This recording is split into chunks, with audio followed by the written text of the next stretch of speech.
सचानूरमर्दनं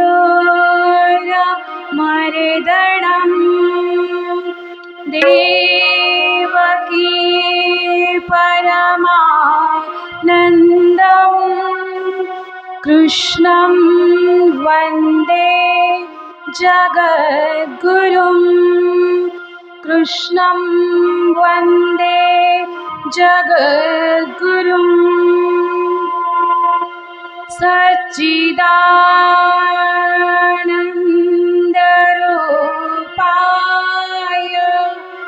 विश्वोत्पत्यादिहेतवे तापत्रय विनाशाय श्रीकृष्णाय वयं नमः।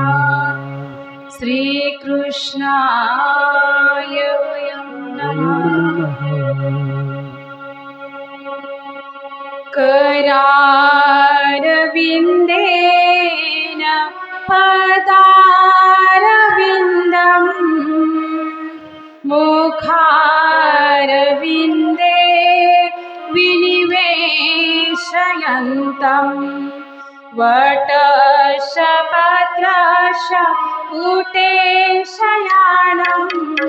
बालं मुकुन्दं मनसा स्मरामि बालं मुकुन्दं मनसा स्मरामि श्रीकृष्ण गोविन्द हरे मुरारे हे नाथ योगेश्वर वासुदेवा हे नाथ योगेश्वर वासुदेवा हे नाथ योगेश्वर वासुदेवा भजे व्रजेकमण्डनं समस्तपापखण्डनं स्वभक्तचित्तरञ्जनं सदैव नन्दनन्दनं सुपिच्चगुच्चमस्तकं सुनादवेणुहस्तकम् अनङ्गरङ्गसागरं नमामि कृष्णनागरं लोचनं विशाललोललोचनं विधूतगोपशोचनं नमामि नन्मलोचनं करारविन्दभूधरं स्मितावलोकसुन्दरं महेन्द्रमानदारणं नमामि कृष्णवारणं विदग्धगोपिकामनो मनोज्ञकल्पशायिनं नमामि कुञ्जगानने प्रवृद्धवह्निपायिनं यदा तदा यथा तथा तथैव कृष्णसत्कथा मया सदैव गीयतां तथा कृपा विधीयतां रमायि काष्ठकर्मय जपत्यधिकयः पुमान् भवेत् सनन्दनन्दने भवे भवेत् सुभक्तिमान् भवेत् सनन्दनन्दने भवे भवेत् सुभक्तिमान्। श्री गोपाल कृष्ण भगवान की जय।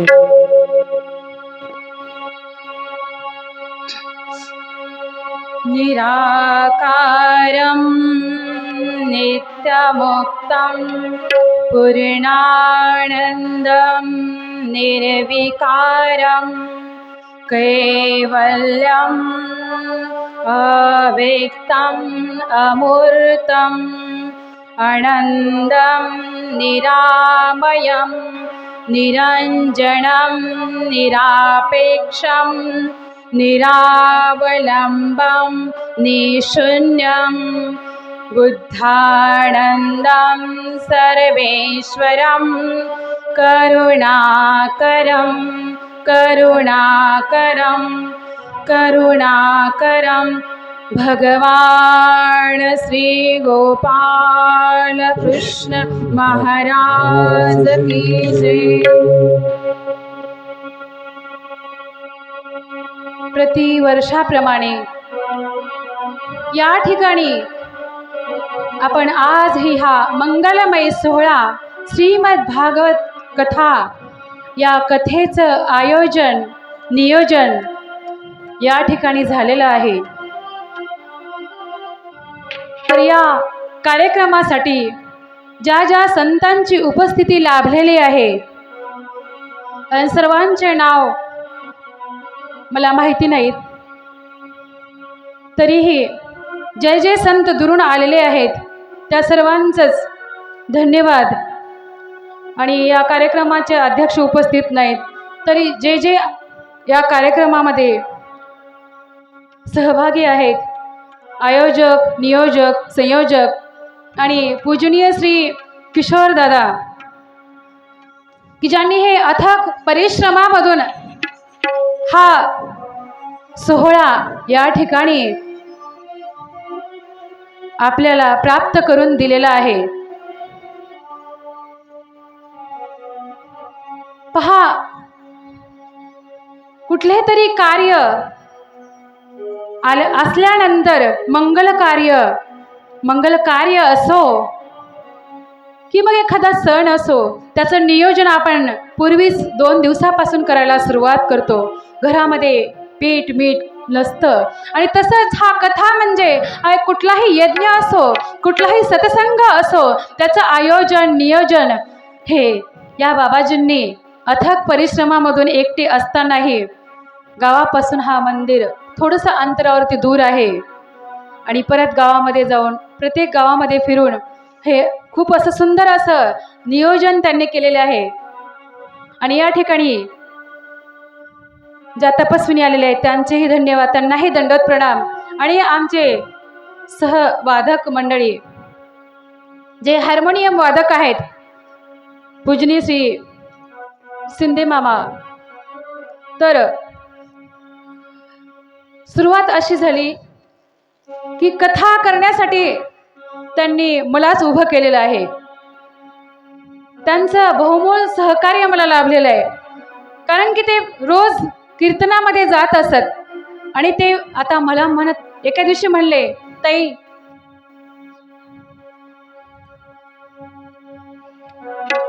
कार्यक्रम कीर्तनाचा सोहळा हा संध्याकाळचा असतो आणि आता वृद्धापकाळामुळे मला हा होऊ शकत नाही आणि कथा जर असेल तर बरं होईल। आणि मग त्यांनी मला सहकार्य केलं आणि या सहकार्यामधून आमचे गायक जे आहेत ते आमचे भाऊजी पूजनीय श्री जीवन पाटील चिंचोले, त्यांनीही बहु सहकार्य केलेलं आहे। आणि तसेच आमचे तबला वादक, ते खूप सुंदर असं रोजचे कार्यक्रम त्यांचे असतात, उत्कृष्ट असं तबला आणि मृदंग ते वाजवतात आणि त्यांचंही नेहमी प्रत्येक कार्यामध्ये त्यांचा सहभाग असतो। आणि या ठिकाणी जे आमचे पंचकृष्ण भजन मंडळ सुमठाणा, एक प्रसिद्ध असं आमचं भजन मंडळ आहे आपल्या पंथाचं, आणि त्यांचा मला खूप अभिमान आहे, कारण प्रत्येक कार्यामध्ये त्यांचा सहवास आम्हाला असतो आणि सहकार्य आम्हाला असतं। आणि दुसरी गोष्ट म्हणजे ते एकनिष्ठ भक्ती, जिथे आपला कार्यक्रम आहे, धर्म कार्य आहे, त्या ठिकाणी ते आवर्जून येणारच, कितीही अडचणी असल्या तरी। आणि म्हणून त्यांचेही धन्यवाद। या ठिकाणी बहुमोल असं सहकार्य त्यांचं लाभलेलं आहे। आपल्या कार्याला विलंब झालेला आहे आणि आजचं प्रथम सत्र, प्रथम पुष्प आपल्याला गुंफायचं आहे आणि बराचसा वेळ आपला या निघून गेलेला आहे। आता आपल्या कथेकडे आपल्याला वळायचं आहे। एकदा आपण भजन करूया जोरामध्ये।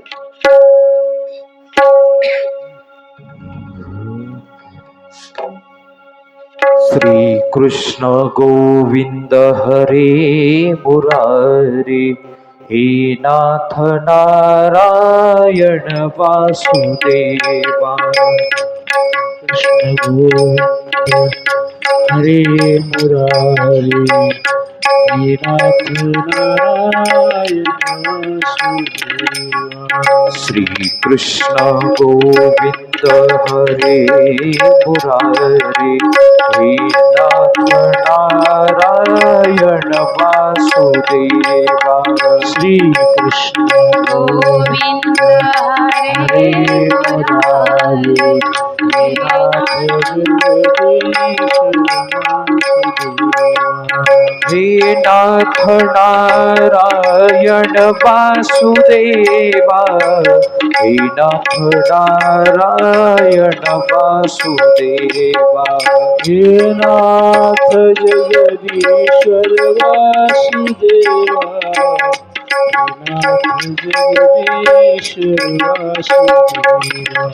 हे नाथ योगेश्वर वासुदेवा हे नाथ योगेश्वर वासुदेवा हे नाथ योगेश्वर वासुदेवा हे नाथ योगेश्वर वासुदेवा श्री कृष्ण गोविंद हरे मुरारे हे नाथ नारायण वासुदेवा श्री कृष्ण गोविंद हरे मुरारी हे नाथ योगेश्वर वासुदेवा श्री कृष्ण गोविंद हरे मुरारे हे नाथ योगेश्वर वासुदेवा श्री कृष्ण गोविंद हरे मुरारी हे नाथ योगेश्वर वासुदेवा हे नाथ योगेश्वर वासुदेवा हे नाथ योगेश्वर वासुदेवा बोलिए श्री कृष्ण भगवान की जय। अत्यंत पवित्र करणाऱ्या पावन करणाऱ्या श्रीमद भागवत कथेच्या ज्ञान गंगोत्रीमध्ये नाहून निघण्याचा हा जो सुवर्ण योग आहे तो तुमच्या आणि माझ्या वाटेला आलेला आहे। अनेक जन्माच्या पुण्याबरोबर जेव्हा अनंत जन्माचं पुण्य एकत्र संचय होतो तेव्हा हे अहोभाग्य या जीवात्म्याला प्राप्त होतं आणि श्रीमद भागवत कथा करण्याचा हा योग मलाही आला। श्रीकृष्ण भक्तीला आरंभ केव्हा झाला? महाराष्ट्रामध्ये श्रीकृष्ण भक्तीला आरंभ आमच्या महानुभाव पंथाचे प्रवर्तक संचालक सर्वज्ञ श्री चक्रधर अवतारांनी प्रथम श्रीकृष्ण 12व्या शतकामध्ये मराठीमध्ये महाराष्ट्रामध्ये उभा केलेला आहे। जो ज्ञानेश्वर माऊलींचा काल 12व्या शतकाचा तोच सर्वज्ञांचाही काळ आहे आणि तेव्हा श्रीकृष्ण भक्तीला आरंभ झालेला आहे। श्रीकृष्णाचं लीला श्रीकृष्णाचं गुण वर्णन सर्वज्ञ श्री चक्रधर स्वामींनी सांगायला सुरुवात केलेली आहे। महादाईसा नावाच्या एक भक्त आणि त्या महिला निरंतर श्रीमद भागवत कथा कृष्ण कथा पुराण श्रवण करून आल्यानंतर सर्वज्ञांना प्रश्न करतात, जी हे साच आहे, ही कथा सत्य आहे का? तेव्हा सर्वज्ञ श्री चक्रधर माऊली महादाईसाला निमित्त करून श्रीकृष्ण चरित्र सांगत गेले आणि ते श्रीकृष्ण कथा ते कथामृत आज आपल्याला प्राशन करायचे। ऐसे हरिकथा श्रवणे बीद जीवासी नाही चोखाळले पण तरी परब्रह्माचे दर्शन केवी होय। या ठिकाणी सांगतात त्या परब्रह्माचं दर्शन जे अनंत जन्माचं पुण्य झाल्यानंतर या डोळ्याला या चक्षुंना तृप्त करतं, अंतःकरण तृप्त होतं। असं हे परब्रह्माचं दर्शन केव्हा केव्हा केव्हा मज भेटेल असं या जीवात्म्याला एक आतुरता एक तळमळ केव्हा लागते, जेव्हा त्या भगवंताची आवडी जेव्हा त्या भगवंताची गोडी लीलामृताची ह्या जीवात्म्याला लागते। जो वेध संचरतो तेव्हा भगवंताच्या लीला श्रवण करण्याचं एक वेध या जीवाला संचरतो। पहा, ज्याची प्रॉपर्टी जास्त आहे तो श्रीमंत आहे असं आपण समजतो। जो खूप बंगले बांधला ज्यांनी जास्त खूप शेती घेतलेली आहे तो मनुष्य श्रीमंत असं समजतो आपण. तर या संप्रदायामध्ये जी ग्रंथ संपदा आहे, या महानुभाव संप्रदायामध्ये 6,500 ग्रंथाची निर्मिती या संप्रदायाने केलेली आहे.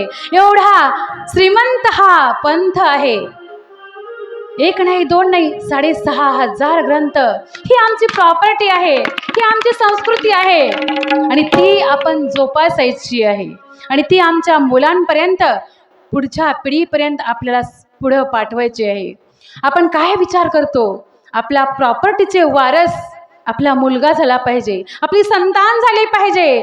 तसं प्रत्येक धर्माचं कार्य आहे, प्रत्येक धर्मातल्या व्यक्तीचं कार्य आहे की आपली जी ग्रंथ संपदा आहे ती आपल्या पुढच्या पिढीला, पुढच्या भक्तांना आपण संपादित केली पाहिजे.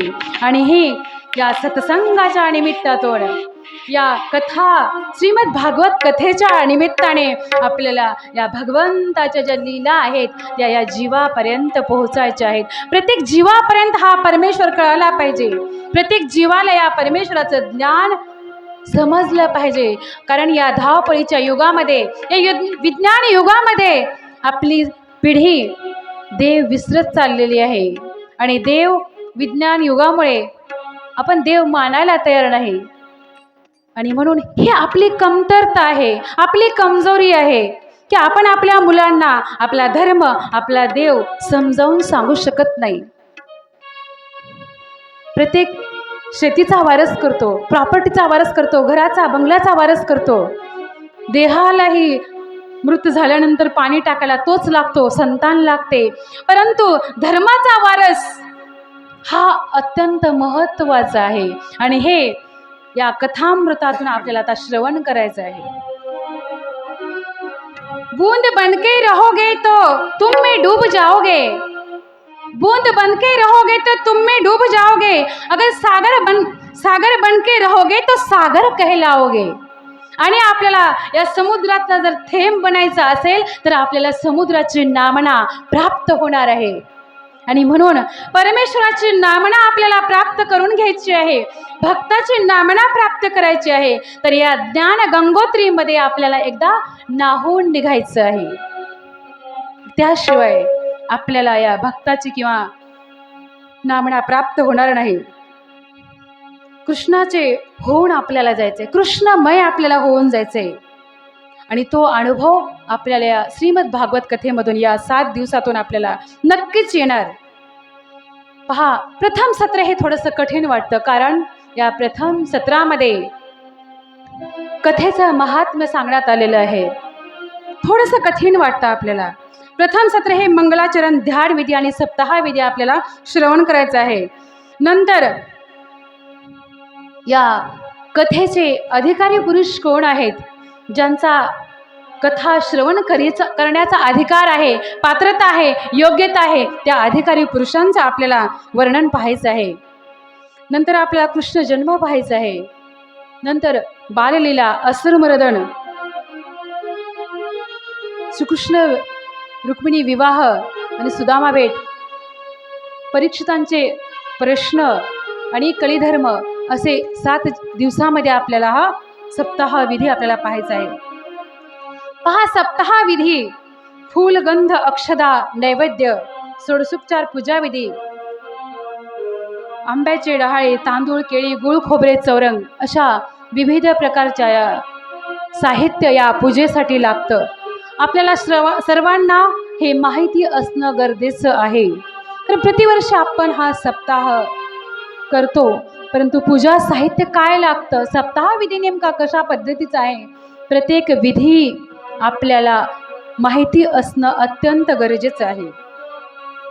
त्यानंतर जे रक्षासूत्र आपण बांधलेलं आहे ते रक्षासूत्र श्रीकृष्णाय नमो नमः या मंत्राचा जप करून तो धागा, पवित्र धागा एकमेकांच्या हातामध्ये तो आपल्याला बांधायचा आहे. कारण त्या कृष्णाचं नाम जप करून तो धागा जो आपण पवित्र मंगलमय धागा बांधणार आहोत. आणि नंतर आपल्याला ध्यान विधी पाहायचा आहे. या सप्ताहामध्ये आता प्रत्येकाला प्रश्न पडतो की मन लागत नाही. कुठलीही सत्संग असो, कथा असो,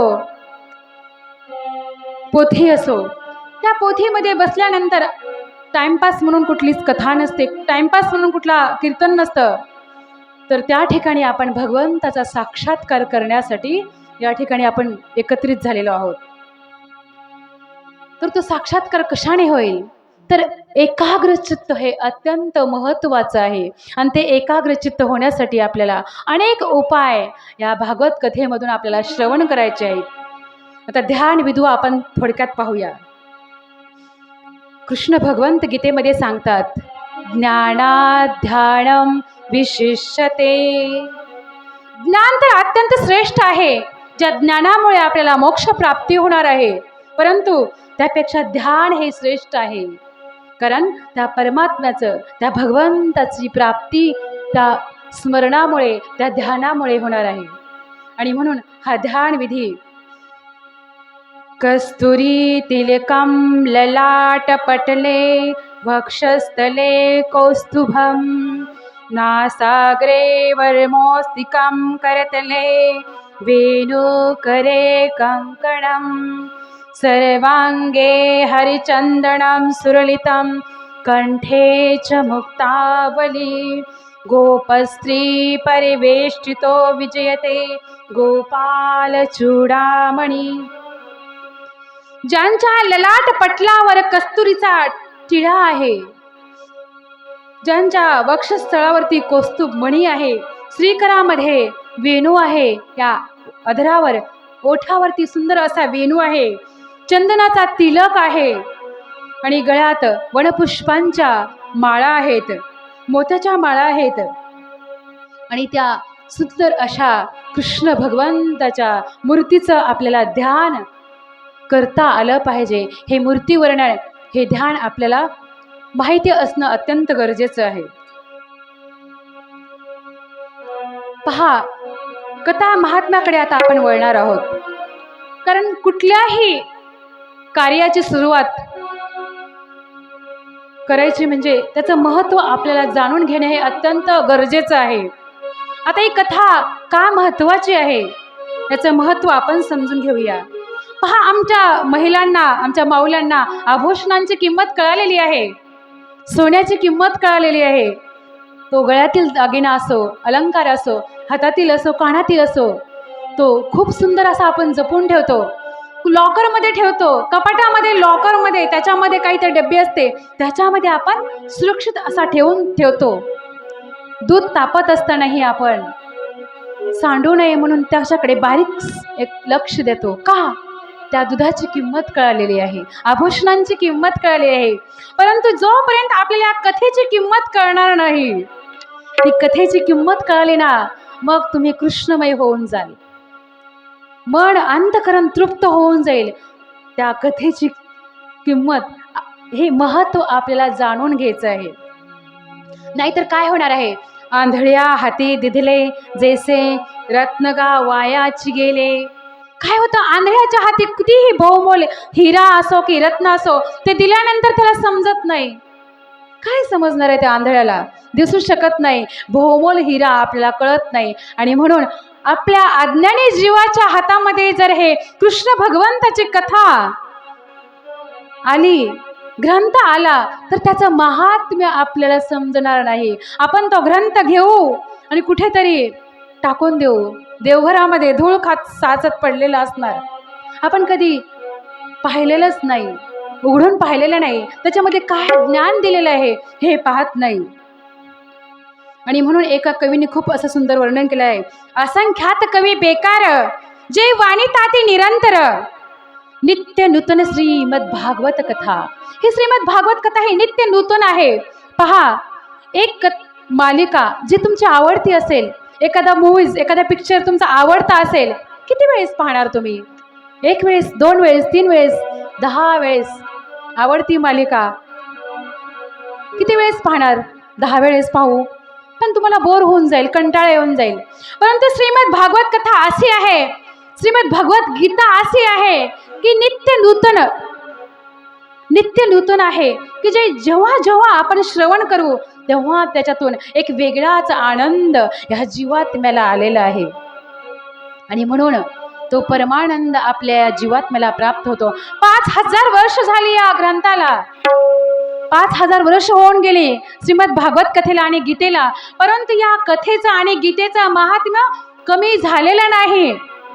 पहा, एखादा नवीन मोबाईल आपण घेऊ, तो 1 महिन्यानंतर आपल्याला जुना वाटतो, नंतर नवीन आला की तो आपण घेतो, हा आपल्याला नको वाटतो. एखादा अलंकार घेऊ, तो जुना वाटतो, नंतर दुसरी डिझाईन आपण घेतो, तोही नको वाटतो.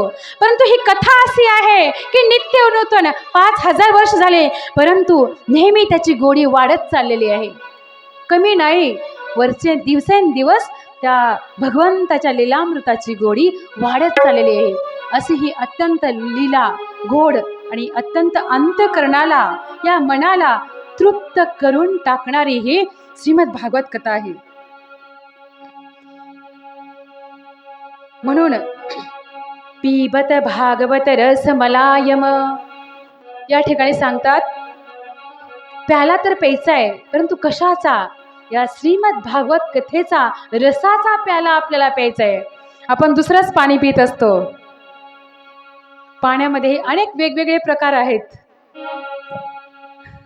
आता आपण गरमीचे दिवस आले, कोल्ड्रिंक घेतो, वेगवेगळ्या प्रकारचे कोल्ड्रिंक, त्याचे नाव मला माहिती नाहीत, तुम्हाला माहिती असेल तर तुम्ही जाणून घ्या. परंतु वेगवेगळ्या प्रकारचं पाणी आपण थंड गरम जे काही आहे ते घेतो. परंतु हे असं पाणी आहे, हे असं अमृत आहे, ते एकदा जर तुम्ही पिलात तर तुम्ही अमर झालात. अमरच होऊन जाऊ. या कलियुगामध्ये अमर करणारी ही कथा आहे. कारण पुन्हा कुठलंच पाणी, कुठलंच रस घेण्याची गरज या जीवात्म्याला पडतच नाही. असं हे श्रीमद भागवत आणि श्रीमद भगवद्गीता असं हे रस आहे, जे अमृत आहे, ते आपल्याला या 7 दिवसाच्या कथेमधून, आपल्याला या सत्संगातून तो श्रवण करायचा आहे. आता या श्रीमद भागवत कथेमध्ये 10 लक्षण सांगण्यात आलेले आहेत. अत्र सर्ग विसर्ग स्थान पोषण इति मन्वंतर ईशाणू कथा निरोध मुक्ती आणि आश्रय असा 10 विषयांचं वर्णन या कविकर्त्यांनी या कथेमध्ये सांगितलेले आहे. अष्टादश पुराणेषु व्यासस्य वचनं द्वयम्, या श्रीमद भागवत कथा ग्रंथामध्ये त्या व्यासांनी 18 पुराणाची निर्मिती केली. परंतु सर्वात बहुमोल असा ग्रंथ कोणता? तर श्रीमद भागवत कथा. यामध्ये 18,000 श्लोक आहेत आणि 12 स्कंद आणि 333 अध्याय या श्रीमद भागवत ग्रंथामध्ये सांगण्यात आलेले आहेत. पहा, हा एक माईक आहे. या माईकने किती कथा ऐकल्या आजपर्यंत, किती कीर्तने श्रवण केली, किती प्रवचन ऐकली, परंतु हा माईकच्या माईक राहिला. तुम्ही म्हणाल ताई, हा तर निर्जीव आहे, तो काय श्रवण करणार आहे, त्याच्यावर काय परिणाम होणार आहे? बरोबरच आहे. कारण आपण जीव आहोत आणि ही कथा आपल्याला समजणार आहे, माईकला समजणार आहे. असे कितीही कीर्तन, किती हजारो झाले तरी तो माईकचा माईकच राहणार आहे. परंतु सुधारण्याचं जे एक ऊर्जा आहे ती फक्त मानवाकडे आहे. आणि म्हणून आता पहा, सर्वांनी माझ्यासोबत टाळी वाजवायची. ज्याची टाळी वाजणार नाही, समजा की तुमचं लक्ष नाही, कुठंतरी मन तुमचं गुलाबजामुन खाऊन आला असं समजून घेईन मी. श्री कृष्ण गोविंद हरे मुरारी, हे नाथ योगेश्वर वासुदेव. श्री कृष्ण गोविंद हरे मुरारी, हे नाथ योगेश्वर वासुदेवा. गोविंद हरे मुरारी, हे नाथ सर्वांनी टाळी वाजवायची, हात वरती करायचे. वासुदेवा श्री कृष्ण गोविंद हरे मुरारे हे नाथ योगेश्वर वासुदेवा हे नाथ योगेश्वर वासुदेवा हे नाथ योगेश्वर वासुदेवा हे नाथ योगेश्वर वासुदेवा हे नाथ योगेश्वर वासुदेवा हे नाथ योगेश्वर वासुदेवा हे नाथ योगेश्वर वासुदेवा हे नाथ योगेश्वर वासुदेवा हे नाथ योगेश्वर वासुदेवा श्री कृष्ण गोविंद हरे मुरारी हे नाथ योगेश्वर वासुदेवा श्री कृष्ण गोविंद हरे मुरारे हे नाथ योगेश्वर वासुदेवा श्री कृष्ण गोविंद हरे मुरारी हे नाथ योगेश्वर वासुदेवा श्री कृष्ण गोविंद हरे मुरारे हे नाथ योगेश्वर वासुदेवा श्री कृष्ण गोविंद हरे मुरारी हे नाथ श्री कृष्ण गोविंद हरे मुरारे हे नाथ योगेश्वर वासुदेवा हे नाथ योगेश्वर वासुदेवा हे नाथ योगेश्वर वासुदेवा हे नाथ योगेश्वर वासुदेवा हे नाथ योगेश्वर वासुदेवा हे नाथ योगेश्वर वासुदेवा हे नाथ योगेश्वर वासुदेवा हे नाथ योगेश्वर वासुदेवा हे नाथ योगेश्वर वासुदेवा श्री कृष्ण गोविंद हरे मुरारी हे नाथ योगेश्वर वासुदेवा श्री कृष्ण गोविंद हरे मुरारे हे नाथ योगेश्वर वासुदेवा श्री कृष्ण गोविंद हरे मुरारी हे नाथ योगेश्वर वासुदेवा श्री कृष्ण गोविंद हरे मुरारे हे नाथ योगेश्वर वासुदेवा बोलिए श्री कृष्ण कृष्ण भगवान की जय। पहा, एका यजमानांनी मला प्रश्न केला की दीदी, कथा श्रवण केल्यानंतर जीवन खरंच बदलतं का? एका कथेमध्ये प्रश्न केला. मी म्हणलं निश्चितच बदलणार, कारण दृष्टी मात्र नक्की बदलते. कारण की या कथेमध्ये बसल्यानंतर, कथा श्रवण केल्यानंतर दृष्टी मात्र या जीवात्म्याला नक्कीच प्राप्त होते. योग्य मार्ग जो आहे तो या जीवात्म्याला नक्कीच सापडतो. आणि म्हणून ही कथा अत्यंत महत्त्वाची आहे. पहा, एका राजाला एक रोग झाला, आजार झाला. अनेक वैद्य, पूर्वीच्या काळातली गोष्ट आहे, अनेक वैद्य त्यांनी पाहिले, परंतु उपाय काही सापडत नाही. आणि मग एका वैद्यांनी राजांना सांगितलं, महाराज, आपल्याला जर हा रोग दुरुस्त करायचा असेल तर सर्वीकडे निळं पाहावं लागेल, निळं पाहावं लागेल. आता राजांनी तो उपाय करायला सुरुवात केलेली आहे.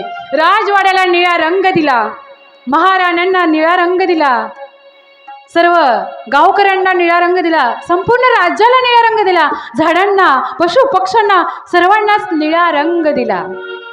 आणि बरेच दिवस निघून गेले आणि तो आजार बराचसाही झाला.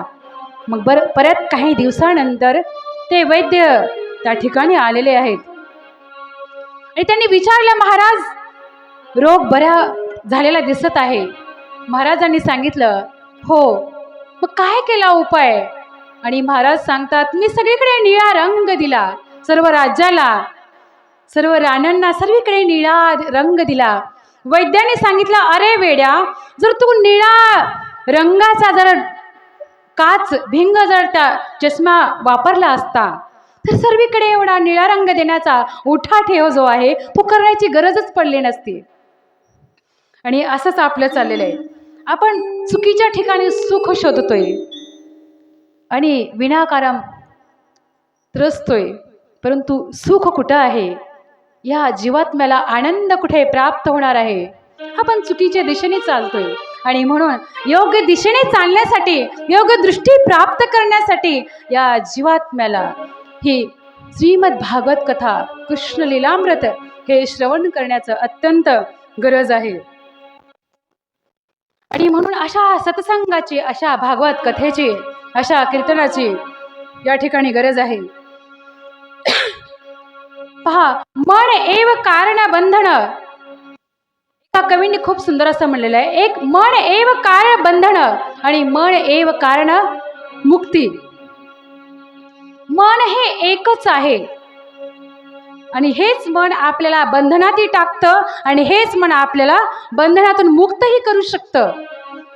एक दृष्टांत तुम्हाला देते मी, रोजचा आपल्या अनुभवातला आहे. एक लॉक, एक कुलूप उघडण्यासाठी आपण एकच चावी वापरतो, बंद करण्यासाठी चावी तीच वापरतो आणि उघडण्यासाठी चावी तीच वापरतो. म्हणजे एकच चावी आपण वापर करतो. का असं आहे की कोणी वेगवेगळ्या चाव्या वापरतो? असं नाही ना. तर तसं मन हे एकच आहे. फक्त या मनाला जर योग्य दिशेने फिरवलात, लक्ष करा, या जर मनाला योग्य दिशेने फिरवलात तर हे मन आपल्याला अध्यात्माकडे घेऊन जाईल, सत्संगाकडे घेऊन जाईल आणि मोक्ष मार्गाकडे घेऊन जाईल. आणि ह्याच मनाला जर आपण चुकीच्या दिशेने जर फिरवलात तर हे मन नरकाकडे घेऊन जाईल, कुविचाराकडे घेऊन जाईल, वाईट दिशेने ह्या आपल्याला घेऊन जाईल. आणि म्हणून सत्संग जो आहे तो या जीवात्म्याला योग्य दिशा दाखवण्याचं कार्य करतं. आणि म्हणून कुठलाही सत्संग असो, तो जीवाला, कुठलाही संत असो, या जीवाला योग्य मार्ग सांगण्याचं कार्य हे संत आणि ग्रंथ करतात. आणि म्हणून संत आणि ग्रंथ चंद्र सूर्य आहे, जोपर्यंत सृष्टी आहे तोपर्यंत ते अमरच राहणार, अशी त्यांची कीर्ती या लोकांमध्ये आहे. म्हणून आपल्या जीवाचं जर अधःपतन होऊ नये असं जर आपल्याला वाटत असेल तर या जीवाला योग्य दिशा दाखवणं अत्यंत गरजेचं आहे. एक मुलगा, एक लहान बालक आपल्या आजोबांना तो म्हणतो, आजोबा, कारण तो आपल्यासारख्या महानुभाव संप्रदायातला असतो, एक यजमानांचा मुलगा आहे, जे आजोबा अनुकरण करतात, रोज उठल्यानंतर जे प्रातःविधी करतात, पारायण करतात, पूजापाठ करतात, मंदिरात जातात, तो नातू सुद्धा त्या आजोबांसोबत हात धरून तो रोज मंदिरात जात असतो. आणि म्हणून मंदिराची गरज आहे. आणि तो नातू त्या आजोबांसोबत रोज मंदिरात जातो, रोज गीताचं पारायण करतो. परंतु त्या मुलांनी प्रश्न केला, आजोबा, तुम्ही जसं करता तसं मीही अनुकरण करतो, परंतु आणखीनही मला काही ज्ञान प्राप्त झालेलं नाही, माझ्यामध्ये काही फरक पडलेला नाही, मला काही आणखीन ज्ञान प्राप्त झालेलं नाही आणि त्या गीतेच्या श्लोकाचा अर्थ मला समजलेला नाही.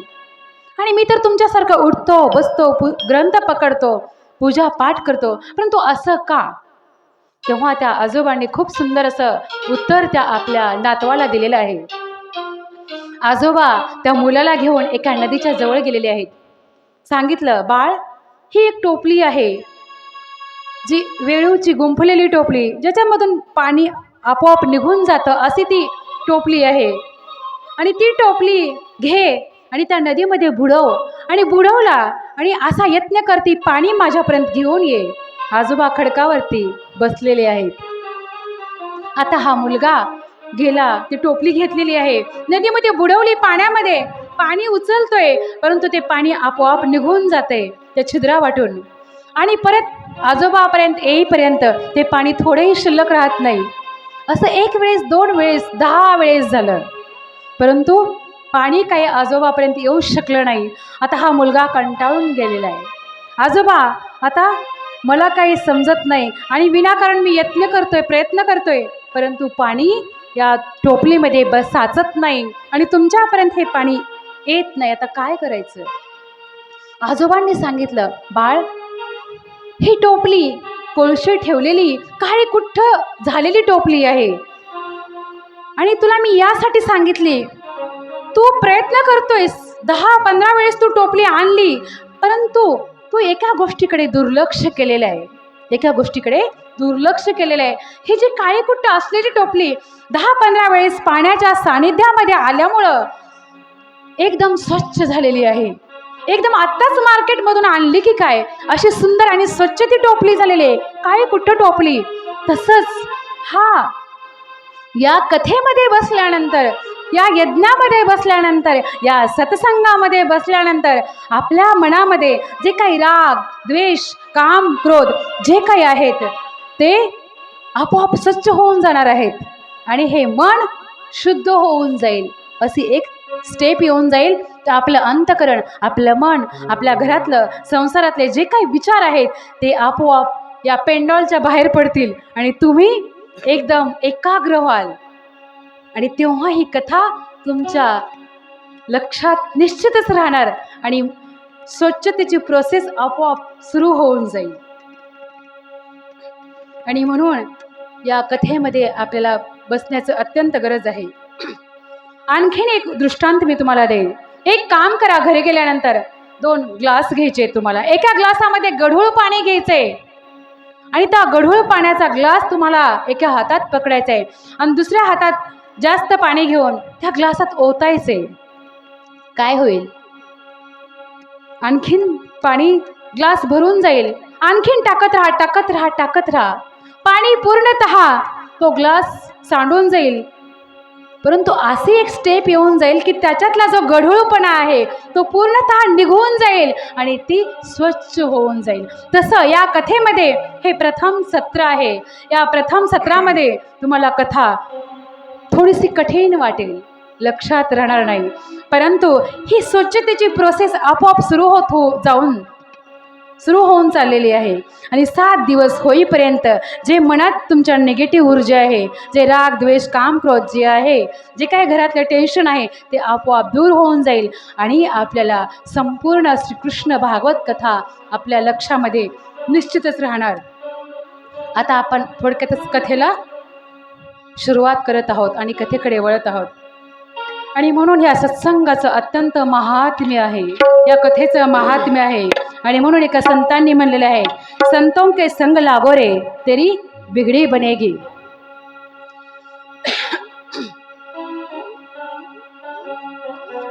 संतों के संग लागो रे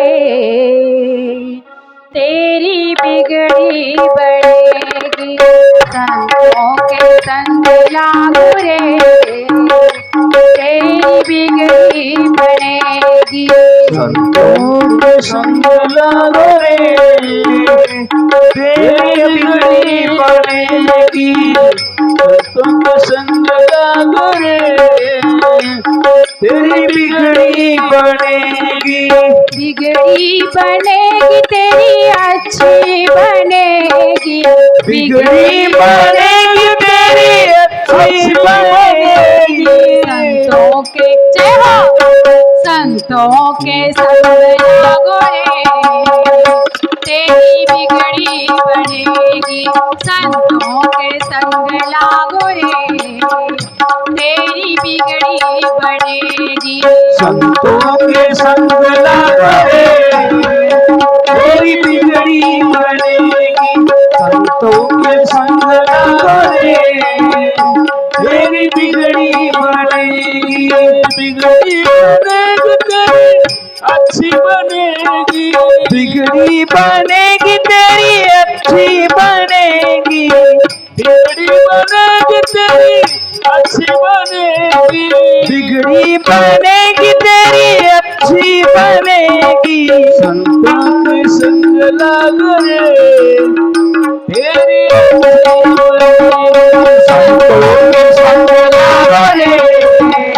तेरी अच्छी बनेगी.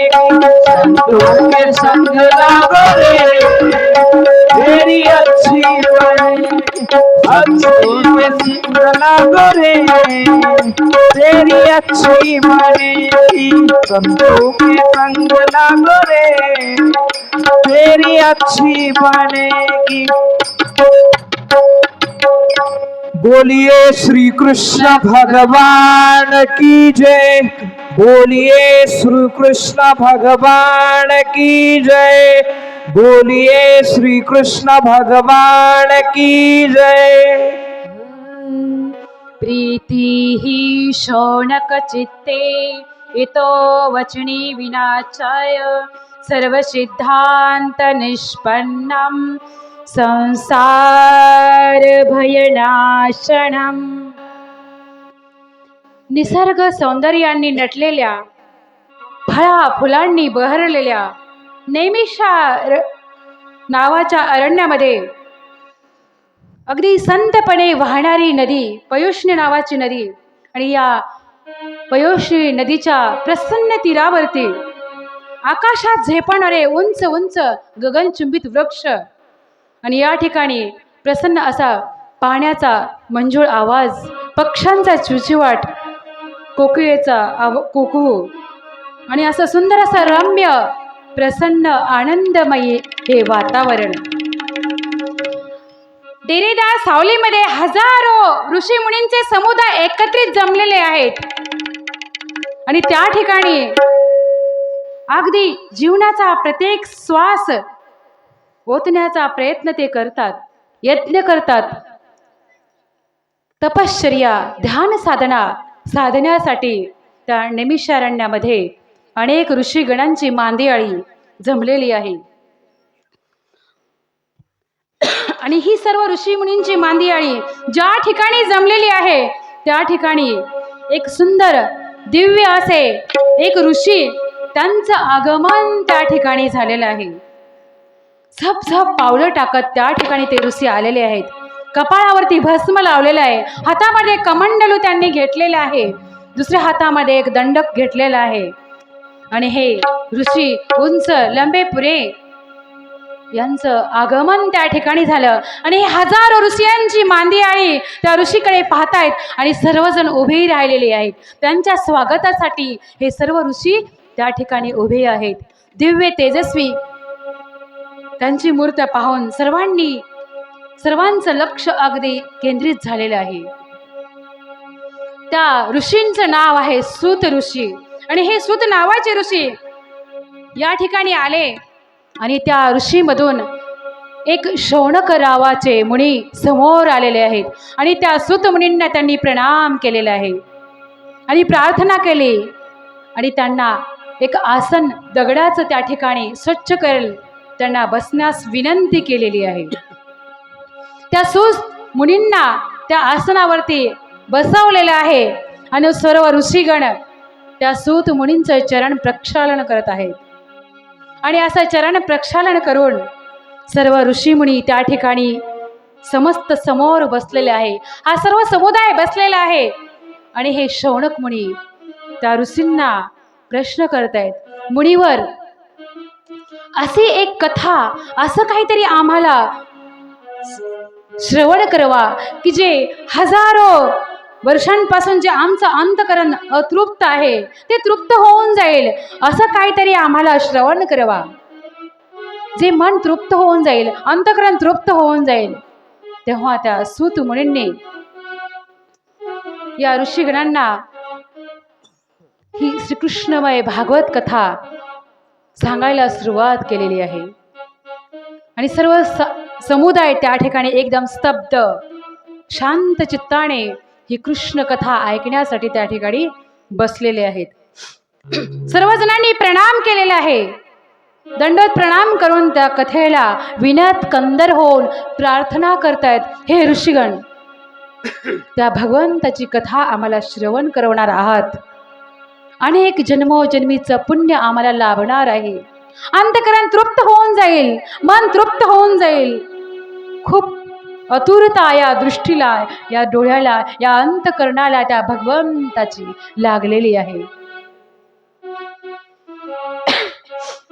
आणि हे ऋषीमुनी त्या ठिकाणी कथा श्रवण करण्यासाठी बसले। हा एक विधी आहे की कुठलीही कथा कीर्तन प्रवचन पोथी श्रवण करत असताना आपण प्रार्थना करून विनत कंदर होऊन त्या ठिकाणी आपल्याला विनम्रपणे श्रवण करण्यासाठी बसायचं आहे. बसता यायला पाहिजे. आपण सुखासनामध्ये बसतो. या ठिकाणी आसनाचं वर्णन मी करणार नाही. असो, प्रत्येकाला व्याधी आहेत आणि प्रत्येकाच्या व्याधीनुसार आपण हा बहुमोल वेळ या ठिकाणी काढलेला आहे, ते अत्यंत मोलाचं आहे. मात्र भगवत कथा ही श्रवण करण्यासाठी अनंत जन्माचं पुण्य या ठिकाणी लाभतं आणि म्हणून या सर्व ऋषी मुनींचं पुण्य या ठिकाणी आता फळास आलेलं आहे. मच्चिता मद्गतः प्राणा बोधयन्त परस्परं कथयन्तश्च मां नित्यं तुष्यन्ति च रमन्ति च. आपलं चित्त जेव्हा भगवंताच्या चरणावर अर्पण करतो त्या क्षणाला आपल्याला समाधान मिळायला सुरुवात होतं. घराचा त्याग तुम्ही केलात, या मंदिरात आलात, समाधान लाभतं. थोडं संसाराचा विसर पडतो आणि खूप समाधान आपल्याला लाभतं. तोच समाधान, तो आनंद, एक जगाचा वेगळा आनंद आपल्याला या कथेमध्ये भेटणार आहे. आणि म्हणून भगवान सांगतात, मच्चिता मद्गता प्राणा बोधयन्त परस्पर. माझ्यात मन लाव. हे जे चित्त आहे, हे जे मन आहे, माझ्यात अर्पण कर, मला अर्पण कर आणि मला समर्पित कर. म्हणजे मी तुझा होऊन जाईल आणि तू माझा होऊन जाशील. परंतु आपण फक्त जसं एखादा दुकानामध्ये गेल्यानंतर कपड्याच्या दुकानात जातो आणि ते दुकानदार काय करतात, कपडा टाकतात आपल्यासमोर, परंतु एक धागा त्यांनी पकडलेला असतो.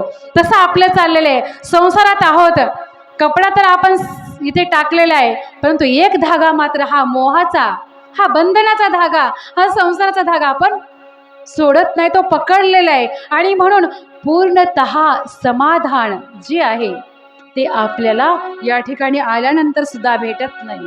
अतृप्त आहोत आपण. म्हणून कबीरदासजी खूप सुंदर वर्तन करतात. जो सुख पाऊं हरि भजन में,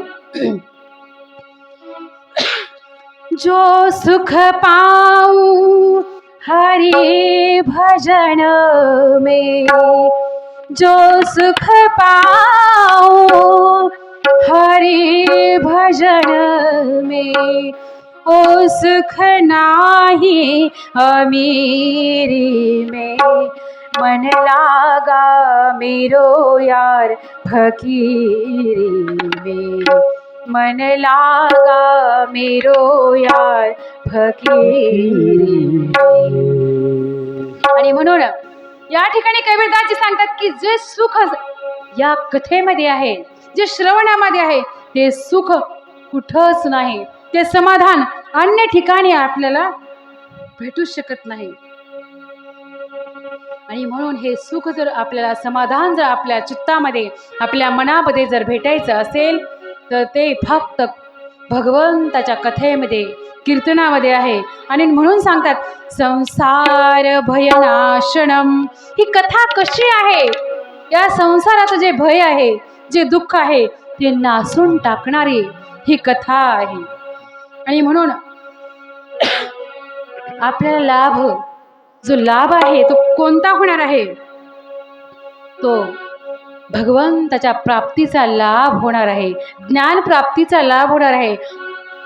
आणि हे समाधान आपल्या चित्तामध्ये येणार आहे. परंतु केव्हा? जर ह्या संसाराचा भय आपल्यापासून दूर झालं, निघून गेलं, परंतु आपण निघायलाच तयार नाही.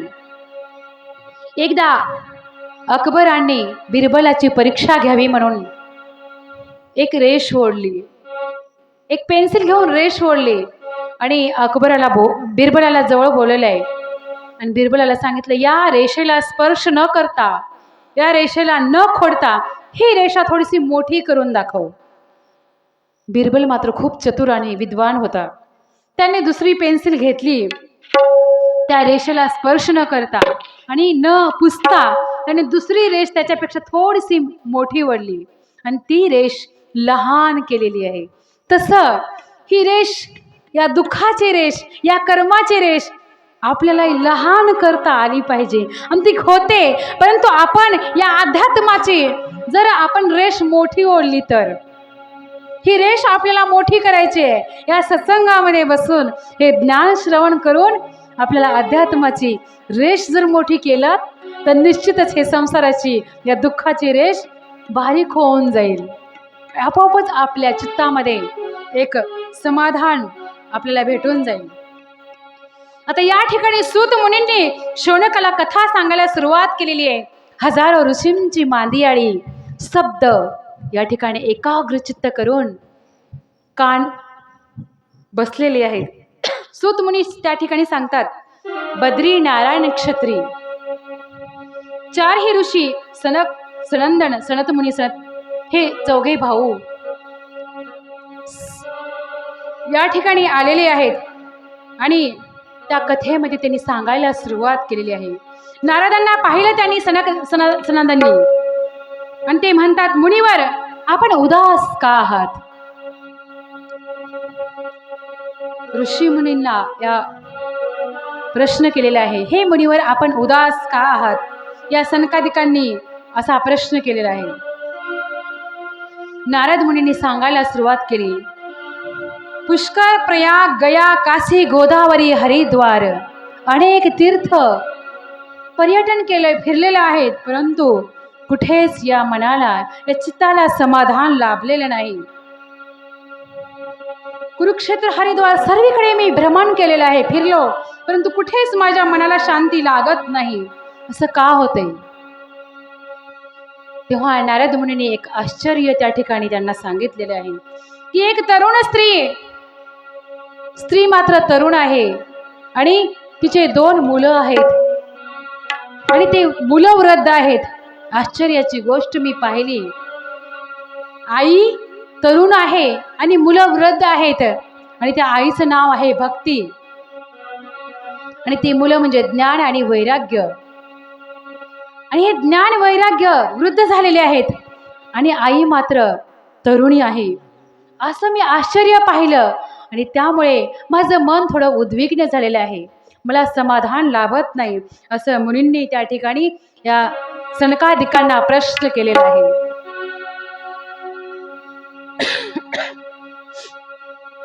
आणि शेकडो स्त्रिया तिच्या सेवेमध्ये आहेत, त्या भक्तीच्या, त्या स्त्रीच्या सेवेमध्ये शेकडो स्त्रिया आहेत.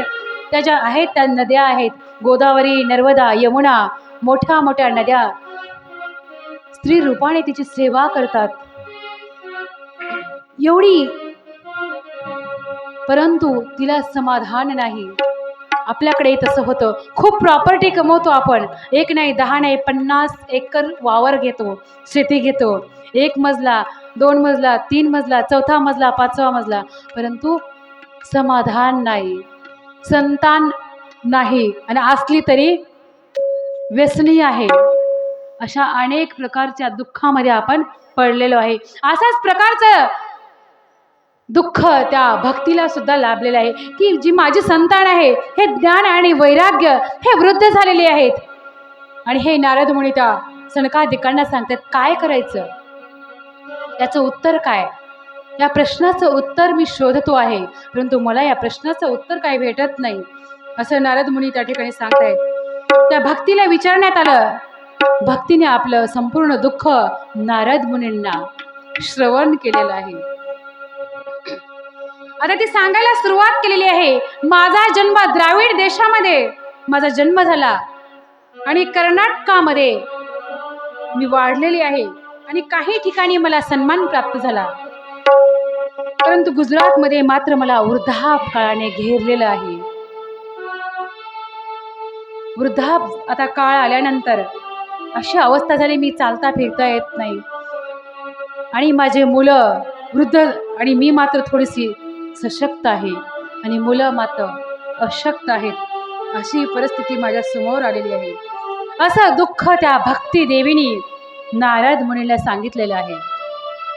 आता या ठिकाणी नारद मुनी म्हणतात की माझ्या हृदयातील ज्ञानदृष्टीने याचा उपाय मी आपणास सांगेन. दुःख दूर करण्याचा उपाय निश्चितच मी आपणास सांगणार आहे. कारण हे कलियुग जे आहे ते अत्यंत दारुण आहे. या कलियुगामध्ये तप साधना नाही, योग साधना नाही, सत्य नाही, नीती नाही, आणि म्हणून या कलियुगामध्ये दुष्कर्म, असुरी प्रवृत्ती याचा सार माजलेला आहे. आणि म्हणून या कलियुगामध्ये अशी हिंसक प्रवृत्ती वाढलेली आहे. आणि म्हणून तुझे जे मुलं आहेत ज्ञान आणि वैराग्य ते वृद्ध झालेली आहेत, असं नारद मुनींनी या भक्तिदेवीला सांगितलेलं आहे. आता नारद मुनी थोडीसे पाणी शिंपडण्याचा प्रयत्न केला त्यांच्या मुखावरती, परंतु ते काही सावध झालेले नाहीत. थोडेसे सजग झाले, परंतु तरीही ते उठू शकत नाहीत. अशी अवस्था त्या ज्ञान आणि वैराग्याची झालेली आहे. असे एक साधन भेटले की ज्या साधनाने ज्ञान आणि वैराग्य सजल सावध होतील. असं काय साधन आहे असा प्रश्न त्या भक्तीने नारद मुनींना केलेला आहे. आता नारद मुनी फिरत फिरत बद्री नारायण या ठिकाणी आलेले आहेत. बद्रीनाथाला या ठिकाणी आले आणि सनकादिकांची भेट त्या नारद मुनींनी घेतलेली आहे. या ठिकाणी सनत कुमार आणि सनकादिकांना ही भेट झाल्यानंतर संपूर्ण हे दुःख नारद मुनींनी त्यांना कथन केलेलं आहे. ज्ञान, भक्ती आणि वैराग्याला घेऊन हे नारद मुनी या सनकादिकाच्या जवळ आलेले आहेत. भक्तीची स्थापना करण्यासाठी श्रीमद भागवत कथेचं पारायण सुरुवात केलेलं आहे. परंतु थोडेसे सावध आता झाले, परंतु उठू शकत नाहीत. आणखीन अशी अवस्था आहे, आता काय करायचं. आणि म्हणून ते ज्ञान आणि वैराग्याला घेऊन त्या ठिकाणी आलेले आहेत.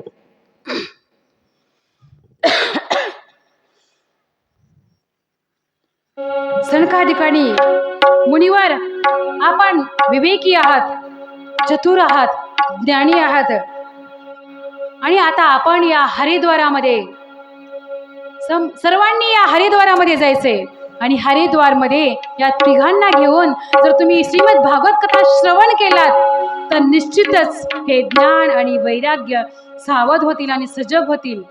असा उपाय सनकादिकांनी नारद मुनींना सांगितलेला आहे. कृष्ण कहने थोडंसं भजन आपण आता करूया.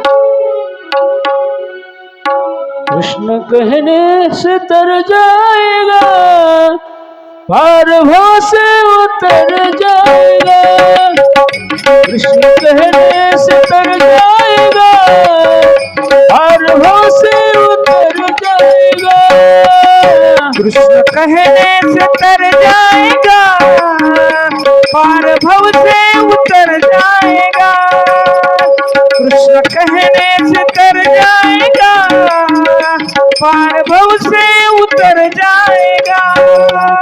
कृष्ण कहने से तर जाएगा, पार भव से उतर जाएगा.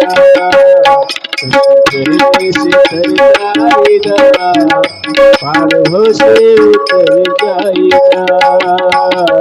कहने से तर जाएगा, पार भव से उतर जाएगा. कृष्ण कहने से तर जाएगा, पार भव से उतर जाएगा. बड़ी मुश्किल से नर्तन मिला, क्या पता फिर किधर जाएगा. बड़ी मुश्किल से नर्तन मिला, क्या पता किधर जाएगा. बड़ी मुश्किल से नर्तन मिला, क्या पता फिर किधर जाएगा. बड़ी मुश्किल से नर्तन मिला, क्या पता फिर किधर जाएगा. कृष्ण कहने से कृष्ण कहने से डर जाएगा, दोन्ही हात अनुभव से उतर जाएगा। कहने से डर जाएगा, अनुभव से उतर जाएगा। कृष्ण कहने से तर जाएगा, अनुभव से उतर जाएगा। कृष्ण कहने से तर जाएगा, पार भव से उतर जाएगा। होगी घर घर में चर्चा तेरी, किसके से जल जाएगा। होगी चर्चा तेरी हर गली, इस गली से गुजर जाएगा। कृष्ण कहने से तर जाएगा, अनुभव से उतर जाएगा।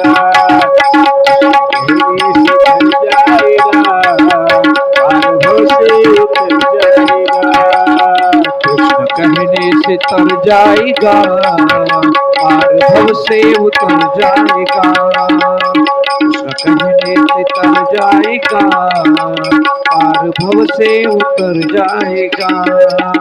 कृष्ण कहने से तर जाएगा, अनुभव से उतर जाएगा। कृष्ण कहने से तर जाएगा, अनुभव से उतर जाएगा। कृष्ण कहने से तर जाएगा, पार भव से उतर जाएगा। कृष्ण कहने से तर जाएगा, पार भो से उतर जाएगा। बोलिए कृष्ण भगवान की जय। अनेक ऋषींची मांदियाळी भृगु, वसिष्ठ, चवन, गौतम, देवल, मार्कंडेय, परशुराम, विश्वामित्र, व्यास हे सर्व ऋषीगणांची मांदियाळी त्या ठिकाणी कथा श्रवण करण्यासाठी बसलेली आहे. आणि नारद मुनींनी दिलेल्या या उच्च आसनावर कथाकार म्हणून हे सनकादिक बसलेले आहेत. आणि सर्व श्रोतेगण या ठिकाणी श्रवण करण्यासाठी हे सर्व ऋषीगण बसलेले आहेत. नमस्कार करून सर्वांनी पुष्पांचा वर्षाव या देव लोकांनी पुष्पांचा वर्षाव या ठिकाणी केलेला आहे. आणि या श्रीमद भागवत कथेचा शुभारंभ सुरुवात या ठिकाणी झालेली आहे. आणि ही कथा संपूर्ण ऋषींना हे सनकादिक नारद मुनी आणि सर्वांना श्रवण करत आहेत. आणि संपूर्ण कथा श्रवण केल्यानंतर एकदम ही भक्ती प्रगट झालेली आहे. आणि ज्ञान आणि वैराग्य सजग झाले, उठून बसलेले आहेत आणि तृप्त झालेले आहेत. कशामुळे? हे ज्ञान अमृत प्राशन केल्यामुळे. ही जी सजगता आहे, ही जी ऊर्जा आहे, ती कुठे प्राप्त होते? तर हे श्रीमद भागवत कथेमध्ये प्राप्त होते, या गीतेमध्ये प्राप्त होते. आणि या ज्ञान आणि वैराग्याला सजग करण्याचं, सावध करण्याचं कार्य या कथेनं केलेलं आहे. आता हे तृप्त झाले आणि उठून समोर नमस्कार करतायत. तर हे ज्ञान आणि भक्ती वैराग्य हे तिन्ही एके ठाई नवती बाई असं आमचे सर्वज्ञ स्वामी सांगतात. ज्ञान आहे तर वैराग्य नाही, आणि वैराग्य आहे तर भक्ती नाही, आणि भक्ती आहे तर ज्ञान नाही. तिन्ही एकेकाळी नवती.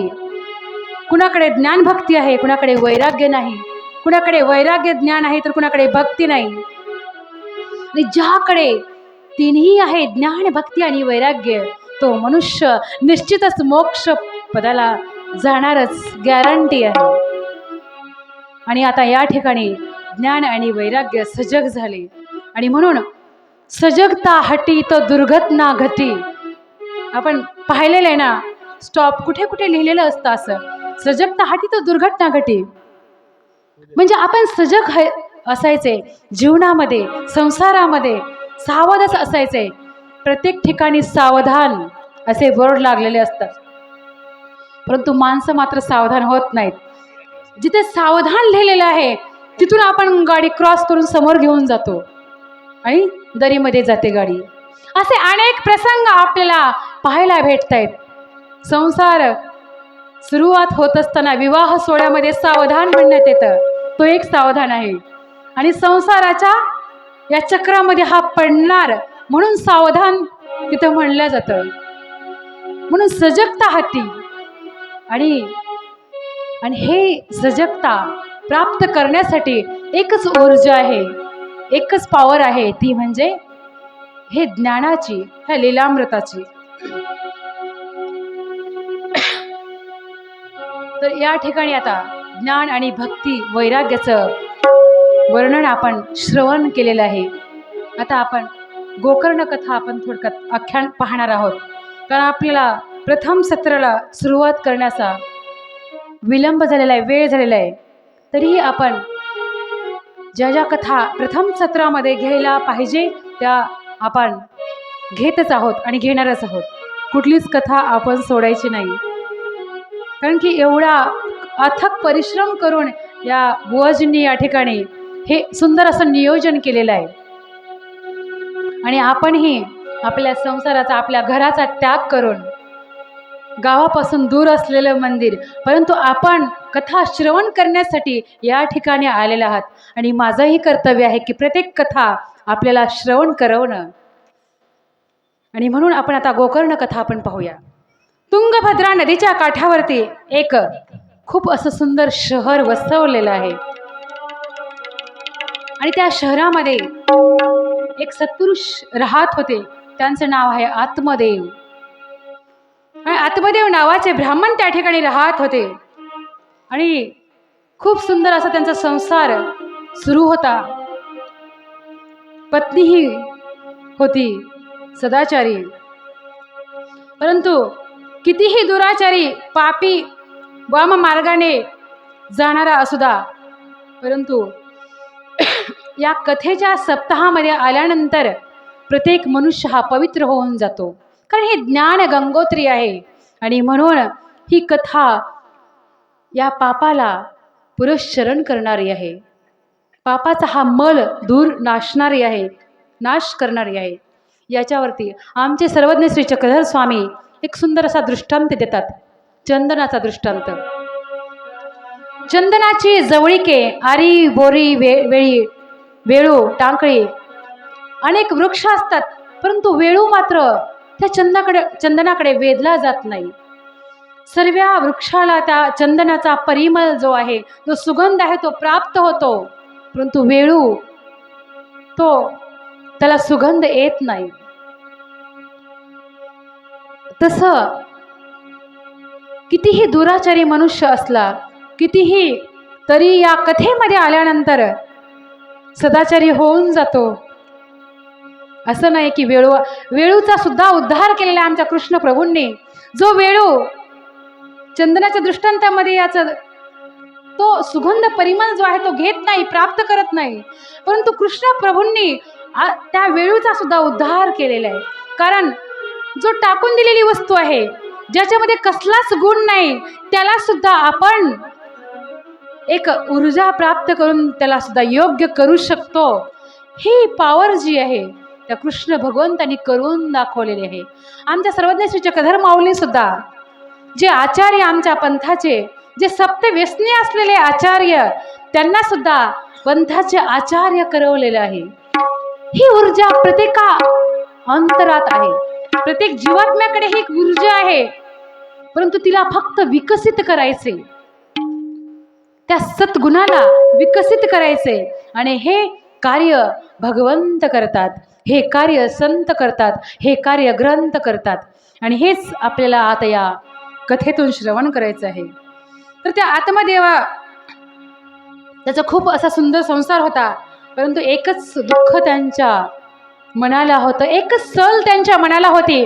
खूप प्रॉपर्टी आहे, परंतु संतान नाही.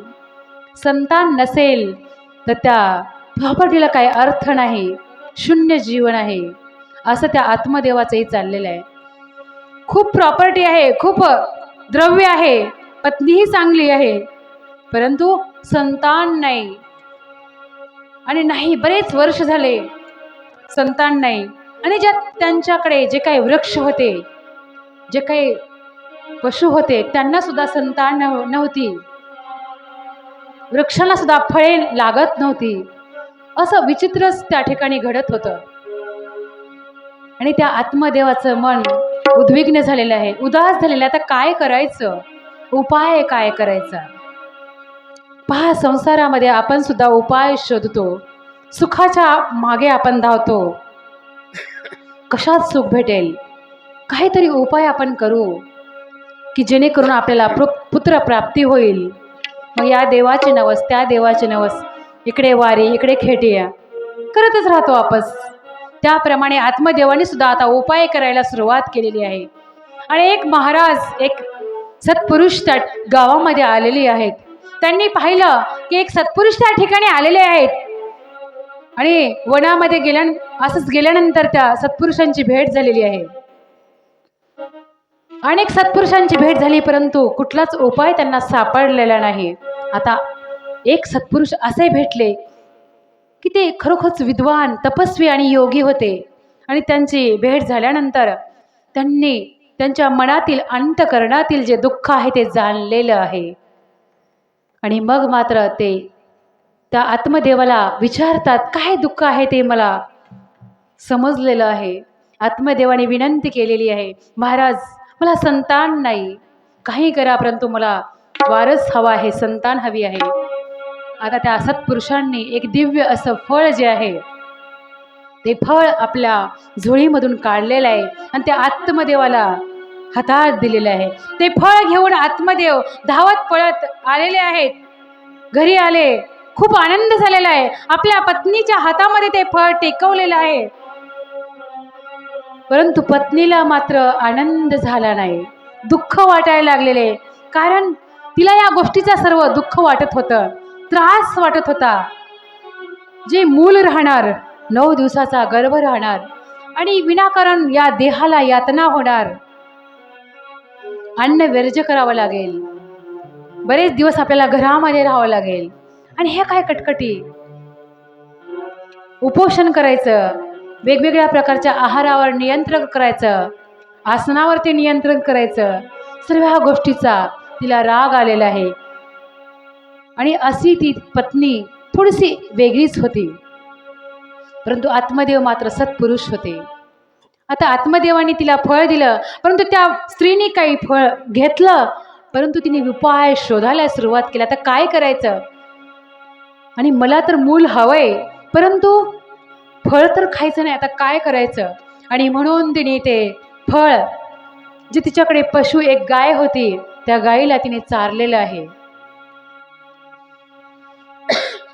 आणि तिची एक बहीण होती, ते सर्व दुःख तिने आपल्या बहिणीला, सखीला सांगितलेलं आहे. आणि सांगितल्यानंतर त्या बहिणीला थोडीशी लालसा वाटायला लागली द्रव्याची, आणि तिने तिच्यासोबत व्यवहार केलेला आहे. ती म्हणायला लागली, माझ्याकडे द्रव्य नाही, माझं जे मूल आहे, जे होणारं मूल आहे, ते मूल मी तुला देऊन टाकेल, त्याच्या बदल्यामध्ये मला तू खूपसं द्रव्य देऊन टाक. असा त्या दोघीमध्ये विचार विनिमय झालेला आहे. आणि असा विचार विनिमय झाल्यानंतर त्या आत्मदेवाच्या पत्नीला, धुंधुनीला खूप आनंद झाला. आणि मग तिने एक कपडा, एक वस्त्र तिच्या पोटावरती बांधलेलं आहे आणि आपल्या पतीला सांगितलं, पतिराज, आता मला गर्भधारणा झालेली आहे आणि खरोखरच त्या सत्पुरुषांचं जे वचन आहे ते सत्य होत आहे असं मला वाटत आहे. आत्मदेवाला खूप आनंद झाला, आनंद गगनात मावत नव्हता, एवढा आनंद झालेला आहे. परंतु ही पत्नी मात्र आपल्या पतीला विश्वासात घेऊन सुद्धा तिने धोका देण्याचे कार्य सुरूच ठेवलेलं आहे.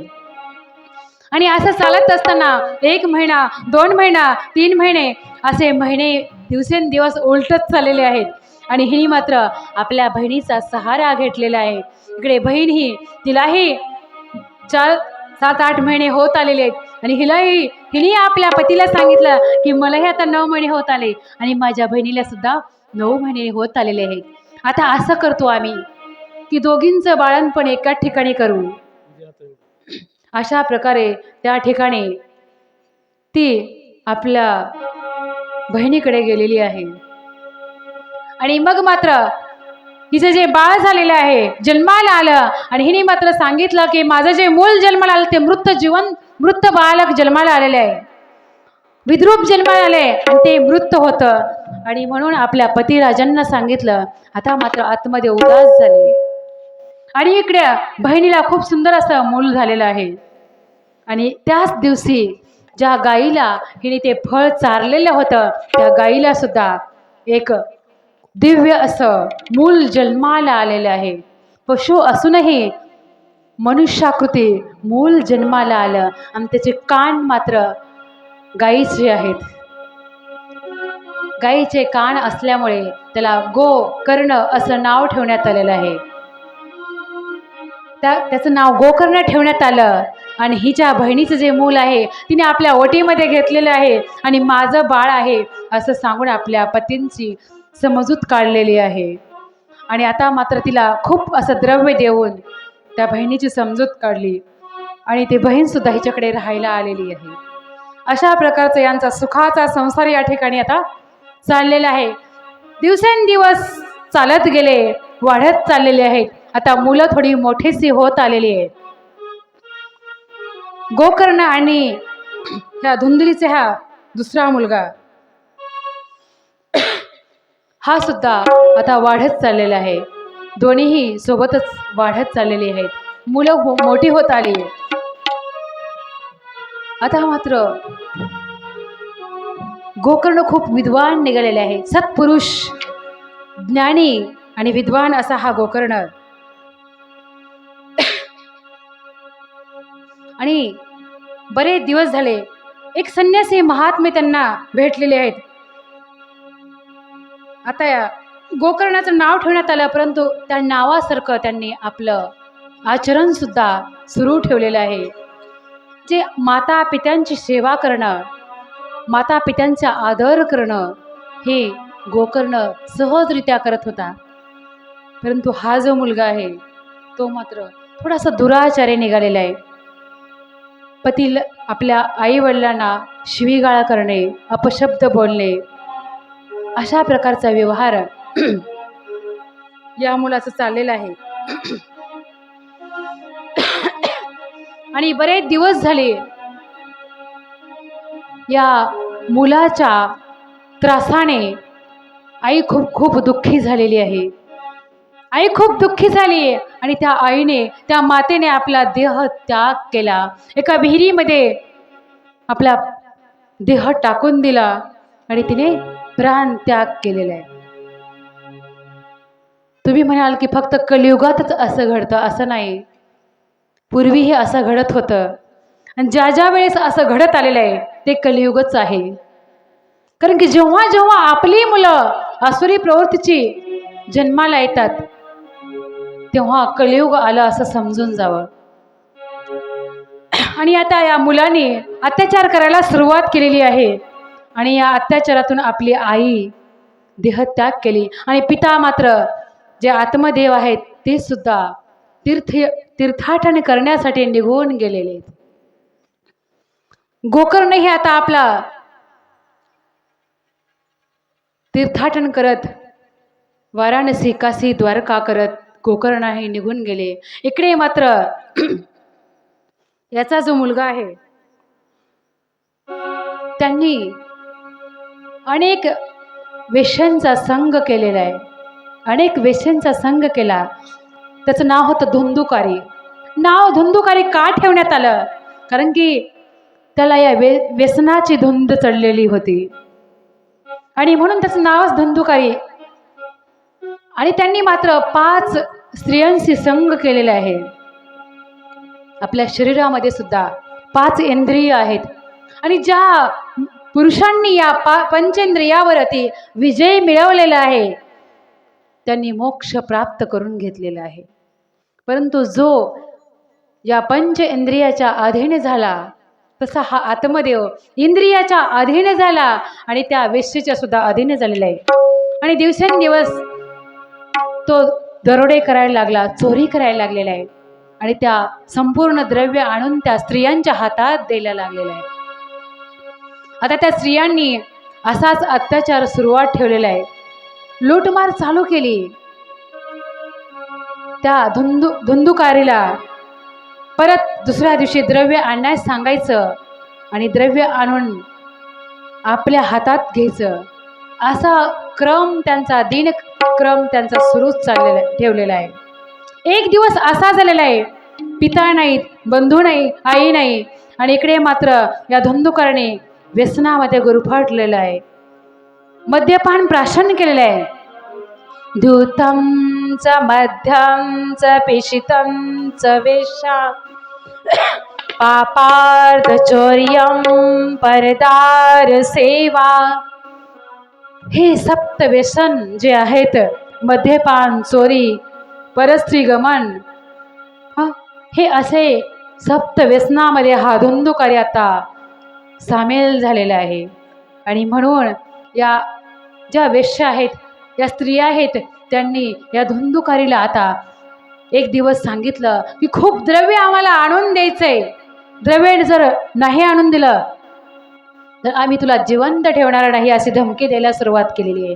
आणि मग एक राजाच्या राजगृहामध्ये खूप असं द्रव्य होतं. त्यांनी सांगितलं की राजाच्या भांडारामधलं द्रव्य तुला चोरून आणायचे. आणि मग मात्र या धुंदुकारीने लूटमार केली आणि ते द्रव्य या स्त्रियांच्या हातामध्ये आणून दिलेलं आहे. आता मात्र यांना भीती वाटायला लागलेली आहे की हे द्रव्य जर कुणाला समजलं तर काय करायचं, आणि या धुंदुकारीला आपण संपवून टाकू. आणि म्हणून या 5 जणींनी त्या धुंदुकारीला घरामध्येच खड्डा खोदलेला आहे आणि त्या धुंदुकारीला जिवंतच त्याला मारलं. त्याच्या मुखामध्ये गरम गरम कोळसे ओतले आणि त्या धुंदुकारीला मारून तिथेच खड्डा खोदून त्याचं दहन केलेलं आहे. कृष्ण भगवान की जय. बोलिए श्री कृष्ण भगवान की जय. बोलिए श्री कृष्ण भगवान की जय. आणि अशा प्रकारे उर्वरित कथा आपण उद्याच्या सत्रामध्ये श्रवण करणार आहोत. हो, कृपया सर्वांनी जागेवरती उठून उभं राहायचं आहे.